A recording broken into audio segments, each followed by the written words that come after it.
Mchambuzi wa siasa, uongozi na maadili Thomas Kibwana anaenda kuangazia umuhimu wa amani na nafasi ya wanasiasa katika maridhiano. Hii kitu amani, maridhiano katika kipindi hiki Thomas, imekuwa ni jambo ambalo tunasema limesurface kwenye habari mbalimbali, vyombo vya habari. Inaashiria nini kwa kipindi kama hichi? Ni muhimu mara zote kuwa na mijadala ya kisiasa, na mimi imani yangu ni kwamba mijadala ya kisiasa lazima iwepo muda wote bila kujalisha nchi inapitia hali gani kisiasa. Maana siasa ni mazungumzo. Siasa ni kukubaliana kutokubaliana, lakini siasa pia ni kuangalia maeneo gani mnaweza mkakubaliana, mkaweza mkaienenda mbele. Na ndio hasa ya msingi wa katiba ya Zanzibar ya 84 ambayo ilirekebishwa 2010 kuweka mfumo wa serikali moja ya kitaifa, ya kwamba ni lazima vyama ambavyo vinapingana kwenye maeneo ambayo wanaweza kushirikiana basi washirikiane ili kuweza kutunza amani. Watu wanaoongea siku zote wanapatana. Hata kwa wale ambao wana familia, unajua kabisa mkiwa kwenye nyumba mkiwa mmenuniana hamuongei, basi hapo mgogoro ni mkubwa. Lakini maadamu mnazungumza, basi hata changamoto ndogo na kubwa zinatatulika. Tulio wengi tukitaka kujua kesho tutaamka vipi, mara nyingi tunasikia kauli za wanasiasa wetu wanasemaje, na katika muktadha wa amani, wanasiasa unaona wana nafasi gani kwa hatua tuliopo sasa hivi kama nchi, hasa katika mada ya maridhiano? Wana nafasi kubwa sana. Kuna kauli moja ya kizungu inasemaga the pen is mightier than the sword, yani kalamu ina nguvu kuliko upanga. Lakini mimi naweza nikaongezea nikasema ndimi au kauli zina nguvu kuliko kitu chochote kile. Kauli ya mtu inaweza ikatuliza hali, kauli ya mtu inaweza ikakasirisha mtu zaidi. Nakumbuka juzi nilikuwa naenda sehemu, sasa traffic akawa anapitisha njia. Bahati mbaya nikapita kwa upande ambao sio sahihi. Traffic akaanza kufoka kweli, lakini makosa yalikuwa ya kwangu. Kwa hiyo nikashusha kioo, nikamwambia bwana afande, samahani nimekosea bibi. Hasira zikamshuka, akaanza kusema basi hamna shida, basi wewe geuza pita hivi. Kwa sababu ya kauli. Lakini sasa mimi ningempandishia ingekuwa hivyo. Au mara nyingine unakuta watu barabarani, madereva mnapishana, lakini ule ukosea ukishusha ukasema bwana samahani hapa kosa langu, unakuta hata ule mkosea joto linashuka. Kwa hiyo kauli siku zote ni muhimu sana. Inaweza ikapandisha joto la kisiasa au ikashusha joto la kisiasa. Inaweza ikaleta maridhiano au inaweza ikaleta mfarakano. Kwa hiyo kauli za wanasiasa muda wote, haijalishi ni kipindi gani, ni muhimu sana, hasa zile ambazo zinatoka hadharani mbele ya umma. Ramabi nafikiri na swali hapo. Mimi niko hapo bado tunashuhudia kwa Tanzania kwamba hisia, vitisho, kauli za ukakasi zina nafasi gani tunapozungumzia amani, lakini pia kuelekea maridhiano kwa taifa kama Tanzania kwa kipindi hiki? Naam, kwa kipindi kama hiki kwa kweli kauli ambazo zinaashiria kuleta vurugu au kukashisha watu ni hazifai. Na hizi nasema kwa wanasiasa wa pande zote, wale ambao wako kwenye chama tawala na wale ambao wako kwenye vyama vya upinzani, wote kwa pamoja ni lazima waangalie kauli zao na watambue kwamba umma unaangalia jinsi wanavyozungumza, aidha wanavyozungumza na wananchi au wanavyozungumza baina ya wao wenyewe kwa wenyewe. Kwa hiyo kwa kipindi hiki mimi ushauri wangu mkubwa ingekuwa kwa wanasiasa wa pande zote ni kwamba ni wakati wa kuangalia sana kauli zao, sio muda wa kuleta matambo, majigambo au kujisifia sana. Ni wakati wa kujishusha, kuwa humble, na kuweza kujiweka kwenye viatu vya mwenzako upande mwingine na kujiweka kwenye viatu vya wananchi, kwa sababu siku zote unajua wananchi wamegawanyika. Kuna wenye vyama vya siasa, kuna watakuwa kwa CCM, kuna watakuwa kwa upinzani, kuna ambao watakuwa hawana vyama kabisa. Wote hao ni wananchi wenu. Wewe uwe CCM, uwe upinzani, uwe Chadema, uwe CT, wananchi wote ambao wako chama chako, sio chama chako na wasio na chama, wote ni wananchi wako, kwa sababu wewe unatafuta madaraka na nafasi ya kuweza kuongoza watu wote hao. Kwa hiyo unapokuwa kiongozi lazima uzingatie hilo, kwamba katika watu unaoongoza wapo watu wenye itikadi, mitazamo na matarajio na upeo tofauti, na wote hao lazima wazingatie kwenye kauli na kwenye matendo kabisa. Ninachotaka kumuuliza Thomas, mtazamo wake kama mchambuzi. ACT wamekubali Zanzibar ni kubwa kuliko vyama vya siasa, lakini pia Zanzibar ni kubwa kuliko madaraka. Tanzania bara tumeona kumekuwa na kutunishiana misuli sana kati ya chama kilichokuwa madarakani, serikali pamoja na vyama vya upinzani. Na unaona serikali inashinikiza maridhiano, lakini vyama vya upinzani baadhi vinakataa hata hayo maridhiano. Wakiwemo ACT wenyewe ni kama huku bara sitaki nataka. Tanzania bara tunakwama wapi? Nadhani kitu kimoja ambacho kimeisaidia Zanzibar kwenye swala la maridhiano ni kwamba kwa namna moja au nyingine maridhiano tayari iko kwenye katiba yao, kwamba kwa katiba ya nchi yao chama ambacho kimeshinda uraisi pamoja na chama ambacho kimechukua nafasi ya pili kwenye uraisi lazima wakae pamoja na waunde serikali. Japo imeshai kutokea 2015 Maalim Seif Sharif Hamad akiwa CUF lisusia uchaguzi wa marudio na hakuingia kwenye serikali ya umoja wa kitaifa. Kwa sio guarantee, lakini kuwepo kwenye katiba yao inasaidia kwa namna moja au nyingine kuwalazimu kwamba baada ya uchaguzi lazima wakae wazungumze. Sasa kama mazungumzo hao yatazaa matunda na kuelewana, hilo jambo lingine, lakini walau wanalazimika kikatiba kuweza kukaa na kuongea, na pia inaondoa matambo ya chama fulani, kwa sababu kwa hali ya kawaida chama kinaweza kikaogopa kuingia kwenye maridhiano ikasema labda sisi kwa kauli zetu kwa mambo ambayo tuliambia wanachama tukiingia kwenye maridhiano tutaonekanaje. Lakini wala kwa Zanzibar chama kinaweza kikasema bwana katiba inatubidi tufanye hivi. Lakini ukiangalia ACT wao walikuwa na uwezo wa kukataa, kwa sababu tangu uchaguzi umefanyika miezi takriban 8 sasa hivi inaenda, na ukiangalia ACT walikuwa na kusuasua. Ukiangalia zile wizara ambazo ACT walikuwa wanatakiwa kupewa, wamepewa watu wanakaimu mpaka sasa hivi. Ukiangalia wizara kama ya afya kuna mtu anakaimu pale, ambayo ilikuwa ni wizara mahususi kwa ACT. Lakini ukilinganisha uchaguzi ule uliopita wa mwaka 2020, ACT baada tu ya matokeo waliingia kwenye serikali moja ya kitaifa mara moja. Sasa hivi kumekuwa na kusuasua. Kwa nini kusuasua? Ndio ilikuwa ile kwamba wanatingisha kiberiti kidogo. Naomba ni nukuu kauli ya Othman Masoud Othman ambaye ndio mwenyekiti wa ACT na ndio alikuwa mgombea wa rais wa ACT kwa upande wa Zanzibar. Hii Februari alisema hivi: tulianza vikao Novemba na mpaka juzi tumeshafanya vikao 6, na katika vikao hivyo tumejadili mambo mengi sana, na kuna baadhi ya mambo tulikubaliana na mengine tukasema yatatuzonga. Tutizame yale ambao tukiyatekeleza yatakuja kutatua hata na haya mengine, na jamani haikuwa kazi rahisi. Hii ni kauli ya Othman Masoud Othman Februari ya mwaka huu. Kwa hiyo inawezekana kulikuwa kuna kusuasua, lakini kwa kauli hiyo unaona kabisa kwamba nia ya maridhiano ilikuwepo. Ni kwamba labda tofauti na 2020 kumekuwa na mvutano zaidi.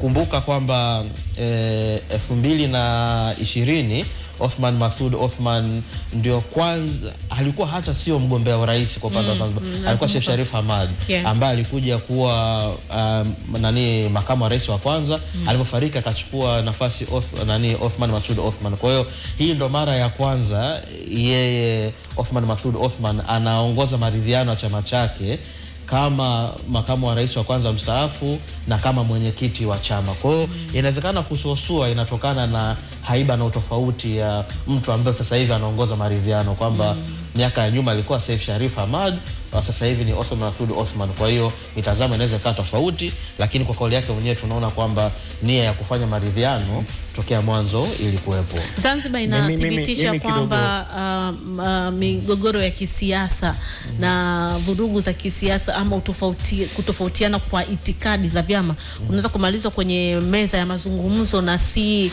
vurugu na kukimbilia mitandaoni na vitu kama hivyo. Sahihi, na tukiwa wa kweli wenzetu kwa upande wa Zanzibar wamepitia migogoro au mikwamo mingi zaidi ya kisiasa kuliko sisi. Hata kuweka hii katiba, kuweka kwenye katiba serikali moja ya kitaifa mwaka 2010 ilitokana na migogoro mbalimbali ya kisiasa ambayo ilianzia tokea miaka ya 90, lakini kachochewa zaidi na zile vurugu zilizotokea Zanzibar 2001. Kwa hiyo hata wao hii serikali moja ya kitaifa kuingia kwenye katiba inatokana na mikwamo ya nyuma. Kwa hiyo wao wenyewe walikuja kugundua kwamba njia za zamani tulizokuwa tunazitumia kisiasa baada ya uchaguzi hayakuwa yanafanikiwa. Sasa tueneje? Kuna tumaini gani la Tanzania bara kuiga kinachoendelea Zanzibar hasa katika serikali ya umoja wa kitaifa? Yapo matumaini. Mimi nadhani kwamba kwa namna moja au nyingine itafika kipindi vyama vinabidi vizungumze. Tumeona kwamba mwaka huu rais alisema baada ya tume ya Jaji Chande ile kutoa mrejesho wa matokeo Oktoba 29, alisema hatua itakayofuata sasa ni kuunda kamati ya maridhiano ambayo itapelekea kwenye kuanza kwa mchakato wa katiba mpya. Sasa hiyo kamati ya maridhiano, tume ya maridhiano kwa upande wa bara bado haijatangazwa na tutajua inaanza lini, lakini natumai pale itakapoanza basi itatoa majibu, na huenda tume hiyo ikatoa mapendekezo ambayo yakaja kuingizwa baadaye kwenye katiba ambayo yatasaidia kuepuka baadhi ya mambo yaliyotokea nchini kwetu miaka iliyopita, kwa sababu siku zote mwalimu mzuri ni uzoefu. Kwa tumepata uzoefu ya matukio yaliyotokea, wote hatukupenda yaliyotokea, sasa tumejifunza.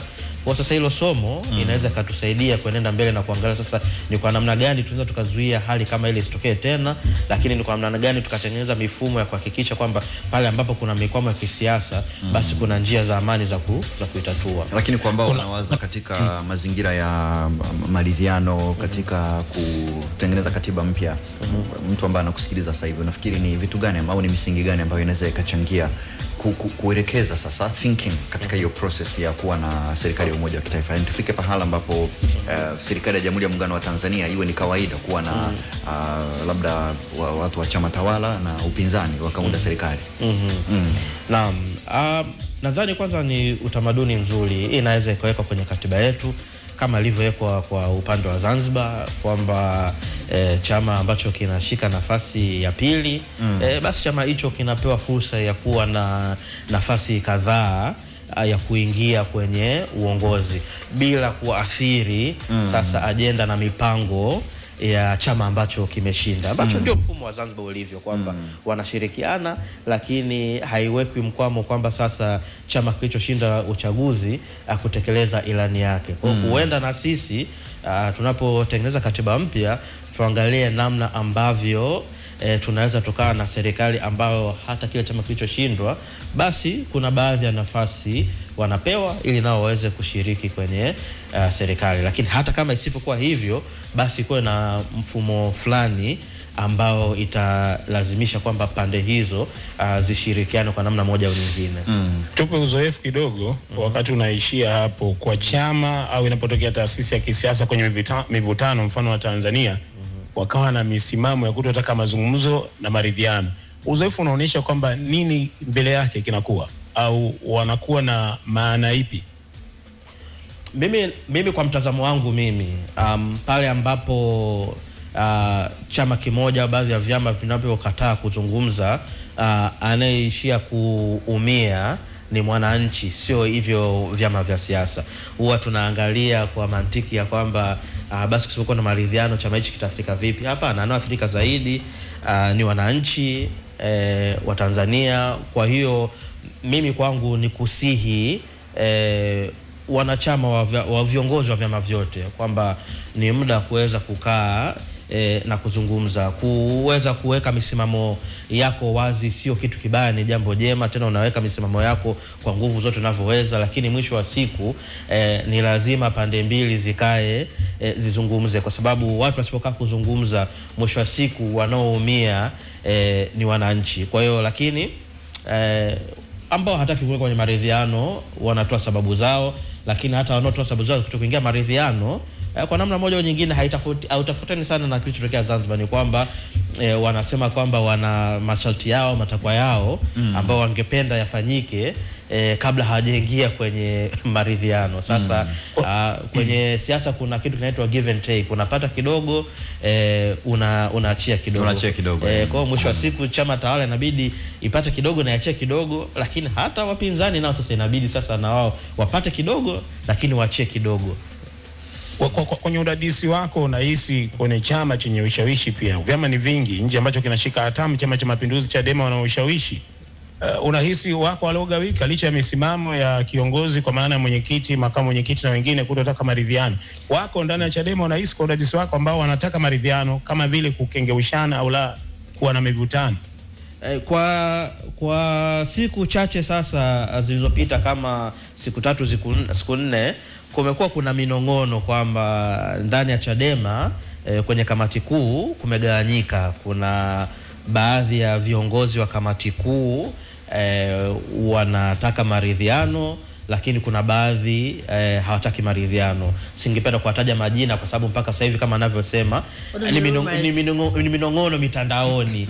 Wenyewe hawajatoka na kusema hadharani misimamo yao, ila ipo minong'ono kwamba ndani ya kamati kuu ya Chadema wapo ambao wanakubaliana na kuwepo kwa maridhiano na wapo ambao hawakubaliani na kuwepo kwa maridhiano. Lakini sio geni, kwa sababu hata baada ya uchaguzi wa 2020 alafu baada ya 2021 mwenyekiti wa zamani wa Chadema Freeman Mbowe alipotoka gerezani, hata ndani ya chama chake wapo wakati waliokuwa wanakubaliana na mchakato wa maridhiano ulioanza na wapo ambao walikuwa wanapingana na huo mchakato.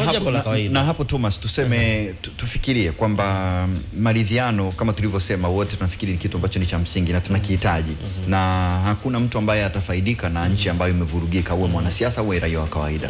Tuassume kwamba kuna mtu ambaye hataki maridhiano. Tuassume kwamba kuna mtu ambaye hataki maridhiano. Unafikiri ni sababu zipi zinaweza kufanya mtu akawa na hoja ya mashiko ya kutotaka maridhiano? Unajua bwana, kwenye maisha wote hamwezi kukubaliana jambo. Lazima atokee mmoja au wawili wa kupinga tu. Hata kwenye familia mnaweza mkapanga vitu kama familia na mmoja akawa against kabisa.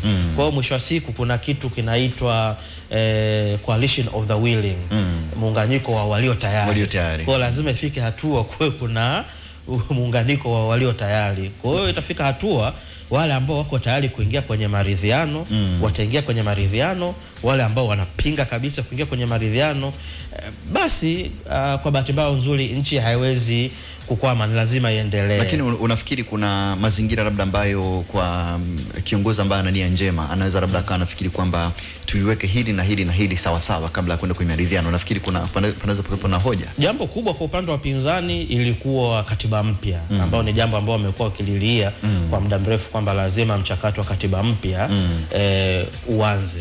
Sasa mimi ninavyofikiria mchakato wa maridhiano ndio mchakato mzuri wa kuanza kuelekea kwenye katiba mpya, hasa ukizingatia kwamba chama ambacho kipo madarakani swala la katiba mpya imeshaiweka kwenye ilani yake. Kwa hiyo inaweza hoja imejibiwa. Hoja imejibiwa kwamba hoja ya katiba mpya imejibiwa. Lakini hoja nyingine ya Chadema, nitachukua mfano wa Chadema, ilikuwa kwamba hawezi kufanya maridhiano mpaka mwenyekiti wao Tundu Lissu atoke gerezani. Sasa kwa bahati mbaya swala la kisheria ni muhimili mwingine, hiyo ni muhimili wa mahakama.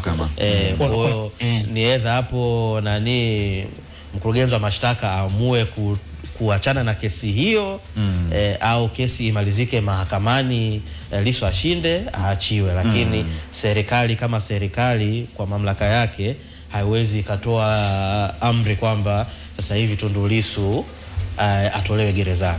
Kwa sababu mahakama ni chombo huru ambacho kinajitegemea pia. Na inapaswa kuwa hivyo. Na mimi bwana Thomas kidogo hapo nataka tutengeneze kitu ambacho Tanzania kinaonekana pia kwa mfano hali ya kuwa na mihemko, chuki, dhana ya siasa kutokuwa uadui kwa nchi ambazo zinaendelea kama Tanzania. Inatafsiriwa vipi kwa wapokeaji na hasa wengi wao wananchi wanaojinasibisha na vyama? Unajua bwana, nchi yoyote, nchi huwa siku zote nasema nchi ni kama bahari, sio kama maji ya kwenye kisima. Unajua maji ya kwenye kisima muda wote yamepoa lakini kwenye bahari kuna muda maji yamepoa, kuna muda kuna mawimbi, kuna muda maji yanaongezeka, kuna muda kina cha maji kinapungua. Kwa hiyo mazingira kwenye nchi mara zote yanabadilika. Ni kweli kwa sisi, kwa historia nchi yetu, tumezoea kwamba siasa kutokuwa uadui, na imetokea tu mazingira sasa joto la kisiasa limekuwa likipanda, lakini ni hatua ambazo nchi nyingi pia zinapitia katika hatua zake za ukuaji. Kwa hiyo mimi nasema kwamba tutumie fursa hii sasa, tutumie fursa hii ya kilichotokea kujenga mifumo mizuri ya kuhakikisha kwamba hali ya joto kubwa la kisiasa haiathiri nchi kwenda mbele, kwamba tushajua yaliyotokea, sasa tutengeze mazingira ya kujihami na kujikinga na hayo. Kwa hiyo haya yaliyotokea sasa hivi, joto kupanda, ipo na imetokea nchi nyingi, lakini swala sasa ni kwamba tunavukaje hapa. Kuna nchi ambao wameshindwa kuvuka hatua hii, lakini mimi naamini kwa Tanzania, kwa hali ambayo nishaiona mpaka sasa hivi, ni kwamba mazingira ya kuvuka hali hii tunayo. Kwa hiyo kwa mmoja wetu wa Tanzania inabidi tukatae siasa za mkwamo, na hiyo ni kwa pande zote, kwa chama tawala na kwa vyama pinzani. Yoyote ambayo anapinga maridhiano, yoyote ambayo anapinga kukaa mezani na kuzungumza, basi tuwapinge, kwa sababu kwa namna moja au nyingine ni lazima tutoke kwenye mkwamo huu ambao uliopo sasa hivi, na naamini mazingira kutoka kwenye mkwamo huo upo. Tupo mwaka wa mbele. Imewashika.